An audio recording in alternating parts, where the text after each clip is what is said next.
사람은요, 누구나 자격을 따지며 살아갑니다. 학교에 들어갈 때에도 저희 때는 시험을 통하여서 성적별로 고등학교를 입학했던 것을 볼 수 있습니다.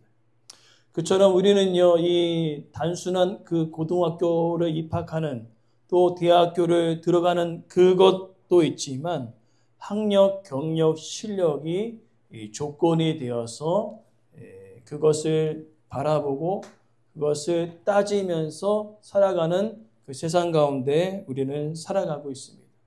또 때로는요, 농사일도 할 때에도 혼자 하지 못할 때 때로는 일꾼들을 부를 때가 있습니다. 그럴 때는 어떻게 합니까? 힘이 있나 경험이 있나 그것들을 살펴보면서 그들과 함께 일할 수 있는지에 대한 자격을 평가하기도 한다는 것이죠. 그러면서 우리에게 나타나는 것은 조건이 되면 받아주고 조건이 안 맞으면 배제하는 것들이 우리 마음 가운데 은연중에 있다는 것입니다. 그러니까 세상에서는 어쩔 수 없는 삶의 공식이라고 할 수 있는데 문제는 이 사고방식이 교회 안에서도 들어온다는 것이죠. 그래서 그냥 겉모습만 보고 교회를 그냥 오래 다녔으면 신앙이 좋은 줄 압니다. 헌금을 많이 내면 믿음이 좋은 줄 압니다. 기도를 길게 하면 신앙이 깊은 줄 압니다. 그러나 반대로 교회에 처음 오는 사람 또 연약한 사람은요 쉽게 너는 아직 레벨이 아니야. 아직 멀었어 라고 교회 안에서도 그렇게 판단하는 경우들이 있다는 것이죠. 그러나 문제는 그러한 판단의 기준이 구원의 기준이 된다는 생각도 하기에 문제가 되어졌다는 거죠. 오늘 본문의 내용은요, 아주 중요한 예루살렘 회의입니다. 사도 바울과 바나바가 1차 전도 여행을 통하여 수많은 이방인들이 주님께로 돌아오게 되었습니다. 그러나 문제는요, 그곳에 15장 1절을 보니까 배경을 보니까 어떠한 사람이 유대로부터 내려왔습니다. 그러면서 예수님을 믿는 자들 중에 율법을 또 열심히 준수하는 사람이었고 바리새인이 있었던 것 같습니다. 그러니까 5절 말씀까지 보니까요. 그들이 예수님을 믿는 그것을 이야기하면서 추가적인 조건을 하나 더 달았다는 거죠. 그러니까 예수님을 믿는 것과 또 하나 무슨 조건을 달아서 그것을 해야 진정한 구원이 완성이 된다라고 이야기하고 있는 것이죠. 그렇기 때문에 이 문제는요, 엄청난 종교적으로 또 기독교적으로 또 복음 안에 수많은 문제를 야기시켰기 때문에 특별히 15장 한 장을 그 회의의 내용을 다루고 있는 것이죠. 그러면서 우리는요, 이제 이 말씀을 통하여서 구원의 조건은 무엇인지를 확실하게 알게 되어진다는 것입니다. 신앙의 가장 중요한 구원의 은혜, 이것이 어떻게 주어졌음을 오늘 본문을 통해 이야기하고 있는데 크게 세 가지의 내용으로 우리가 살펴보면서 그 결론을 이제 들어가는 거죠. 구원은 과연 어떠한 조건이 있어야 하는가. 먼저는 1절부터 5절의 내용을 보니까요. 구원을 제한하려고 하는 사람들이 나타난 것을 볼 수 있습니다. 1절과 5절의 내용을 보자면은 바로 예수님을 부인하는 것은 아닙니다. 예수님을 믿는 것입니다. 그러나 중요한 것은 뭔가 부족하다는 것이죠. 그렇기 때문에 할례를 받아야 된다는 것입니다. 즉 너희들이 유대인화 되어야지만이 구원이 완성된다는 거죠. 그러니까 이방인들로 하여금 너희들도 똑같이 우리와 할례를 받음을 통하여서 예수님을 믿어야지만이 온전한 구원이 완성된다라고 이야기하고 있는 겁니다. 그러나 여기에 문제점이 있어요. 무슨 문제점입니까? 구원의 은혜는요, 하나님의 무조건적인 은혜라는 그 위대한 그 진리가 무너지는 것입니다. 어떻게 됩니까? 하나님의 구원의 은혜는 하나님의 은혜 플러스 사람의 공로가 있어야지만이 구원이 완성되어진다는 결론에 이르기 때문에 그렇다는 것이죠. 할례, 율법을 지키는 그 모든 행위들이 사람의 행위에 사람의 노력, 사람의 공로가 포함되어지지 않습니까? 그러니까 제일 중요한 예수님께서 피 흘리신 그 십자가의 죽으심과 부활의 놀라운 진리가 무너져 내리는 것입니다. 내가 곧 길이요 진리요 생명이니 나로 말미암지 않고는 아버지께로 올 자가 없느리라는 그 진리가 무너지는 것이죠. 하나님께서 말씀하셨습니다. 사도행전 4장 12절에 천하 모든 만민 중에 하나님께로 나가는 유일한 길은 예수 그리스도심을 하나님께서 말씀을 통하여 선포하셨거든요. 그렇기 때문에 오늘 유대로부터 내려온 그 유대인과 바리새인들의 그 말은요, 하나님의 말씀을 완전히 정면 부인하는 것과 같은 결론에 이르게 된다는 겁니다. 그러니까 구원이 제한되어지는 것이죠. 그러니까 예를 들어서 우리가 생각하자면은 이제 유대인들은요, 나면서 8일 만에 할례를 행합니다. 이방인들은요, 그것이 전혀 없지 않습니까? 성인이 돼서 할례를 받아야 되죠. 그러니까 절차적으로나 여러 가지 면으로나 좀 어떻게 해요? 어렵습니다. 그러나 더 힘든 것은요, 율법도 지켜야 되는데 실제로 율법을 지키는 유대인들조차도요, 그 모든 조항들을 다 지키지 못했다는 것이죠. 그런데 지금 그 짐을 누구한테 떠넘기고 있는 겁니까? 이방인에게. 그래서 너희들도 유대인화 되어야지만이 온전한 구원을 누릴 수 있다라고 선포하고 있는 것이죠. 이것은 정말 하나님의 말씀에 대한 그 진리에 대해서 전혀 모르고 있는 사람들이라는 것입니다. 어렸을 때부터 율법을 융통하게 공부하였고 어렸을 때부터 구약의 모든 것을 그들이 배웠지만은 제일 중요한 진리를 오히려 뭐하고 있습니까? 거부하고 있는 것이라는 거죠. 제일 중요한 진리가 무엇입니까? 구원의 은혜는요, 선물입니다. 우리의 조건과 우리의 행위가 아니라 무조건적으로 주어주시는 하나님의 주권에 있는 놀라운 진리라는 것입니다. 그러나 그 놀라운 진리를 지금 누가 무너뜨리는 거죠? 유대인과 또 몇몇 바리새인들이 그 진리를 무너뜨리고 있었다는 거죠. 그러니까 예수님을 안 믿는 것은 아닌데 예수님을 믿고 추가적으로 할례와 율법을 지켜야 된다라고 이야기하고 있는 것입니다. 그러면서 이제 바울이 그것을 통하여서 이제 6절부터 9절은요, 차별 없는 은혜를 주신 것에 대하여 베드로가 변론하는 내용을 쭉 이야기하고 있는 것입니다. 긴 논의가 있었죠. 오늘 15장 6절 또 7절 많은 변론이 있었다는 거예요. 이랬니 저랬니 하면서 서로 어떻게 합니까? 공반이 올라갔던 율법을 지켜야 되고 할례를 하고 구원의 은혜를 누려야 한다. 아니다. 율법과 할례는 사람의 행위가 있으니 구원은 오직 하나님의 은혜다라고 하면서 서로 막 왔다 갔다 하는 것입니다. 그때에 이제 그 모든 변론을 종식시킬 수 있는 한 사람이 나타나죠. 베드로입니다. 베드로가 일어나서 이야기합니다. 무슨 사건을 이야기할까요? 사도행전 10장에 있었던 고넬료의 사건을 이야기하고 있는 것입니다. 무엇입니까? 그들에게 복음을 전했을 때 고넬료가 율법을 알았나요? 할례를 받았나요?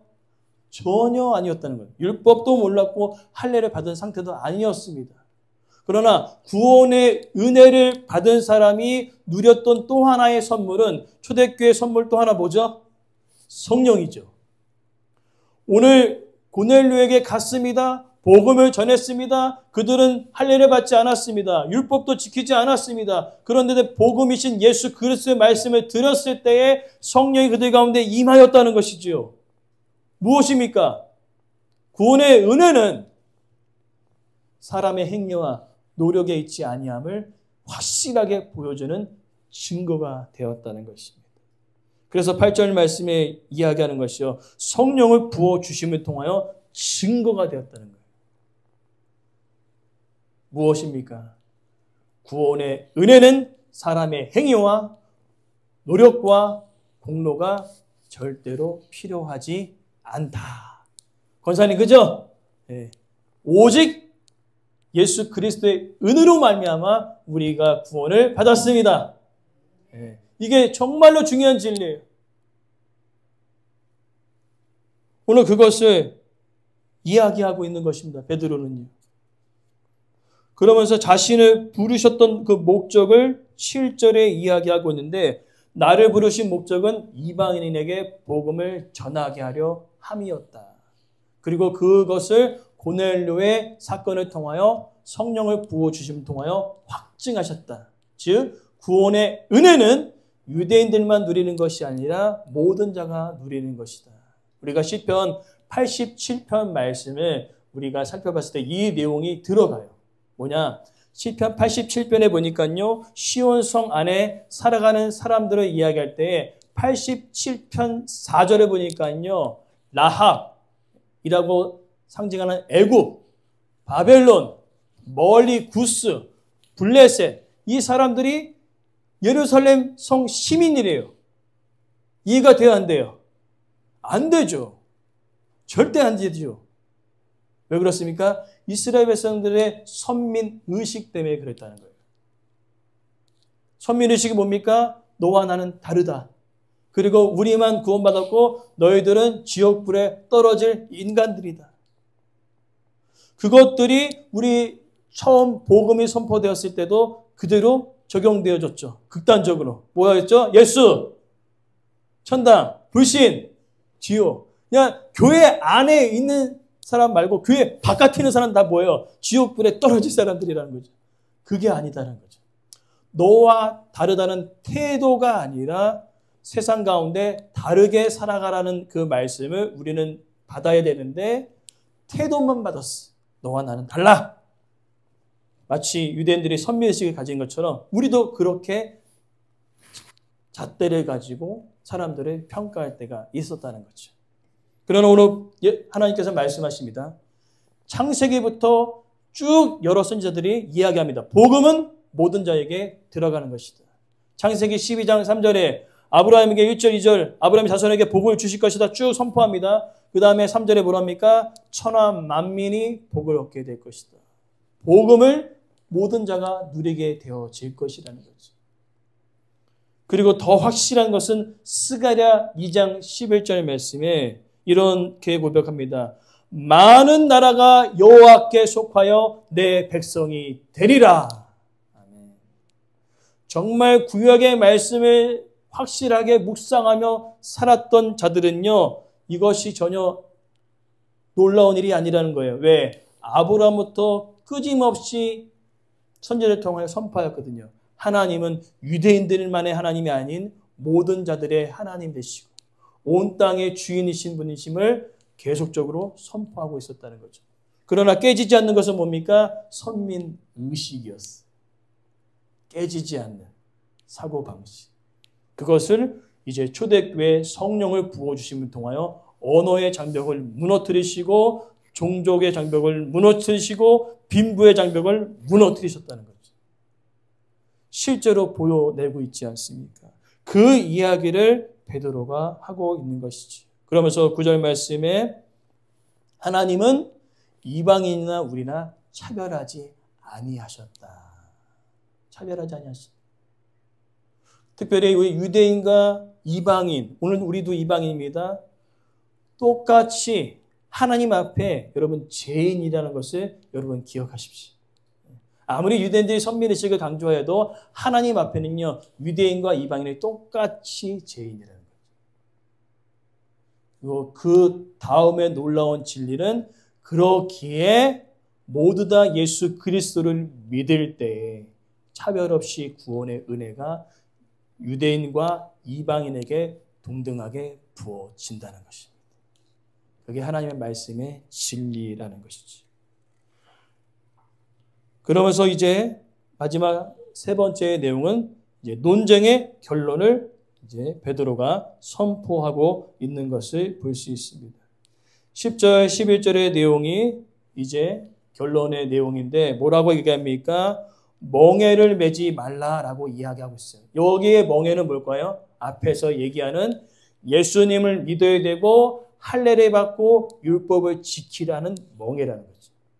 이 멍에를 지으라는 거예요? 짓지 말라는 것입니다. 짓지 말라는 것이죠. 오직 구원의 은혜는 하나님에게만 있다. 예수 그리스도의 십자가의 그 은혜만이 우리가 누리는 구원의 은혜다 하고 베드로는 선포하고 있습니다. 그래서 11절 말씀 결론은 뭡니까? 우리나 그들이나 동일하게 구원을 얻는 것, 주 예수의 은혜로 구원을 얻는 것이다. 땅 하고 결론을 맺게 되어지는 겁니다.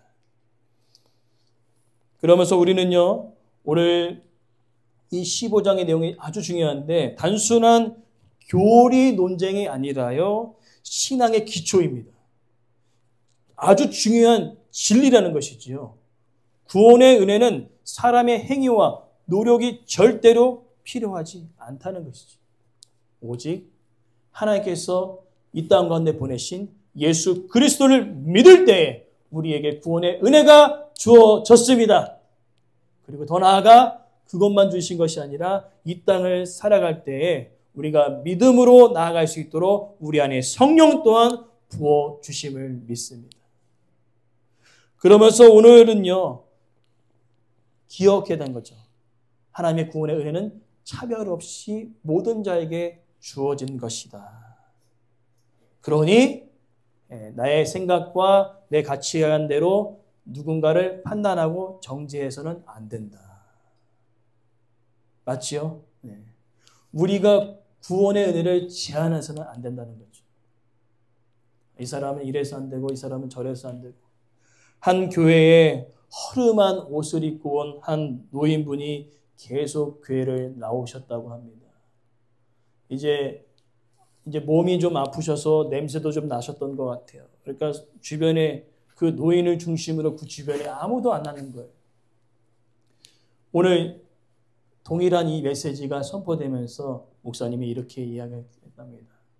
우리가 저분조차도 품지 못한다면 우리는 교회로서의 기능을 잃어버린 것입니다. 그죠? 하나님은 모든 자들의 하나님이시. 연약하고 불쌍하고 힘든 그 모든 자들을 품어낼 수 있는 교회가 우리 삼봉교회임을 믿습니다.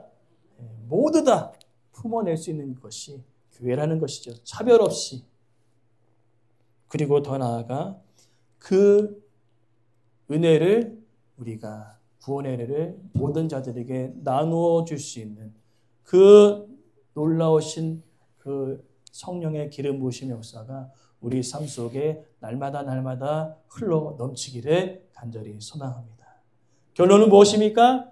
구원은 차별 없이 모든 자에게 주시는 하나님의 은혜이며 선물임을 우리는 반드시 기억하시기를 간절히 소망합니다.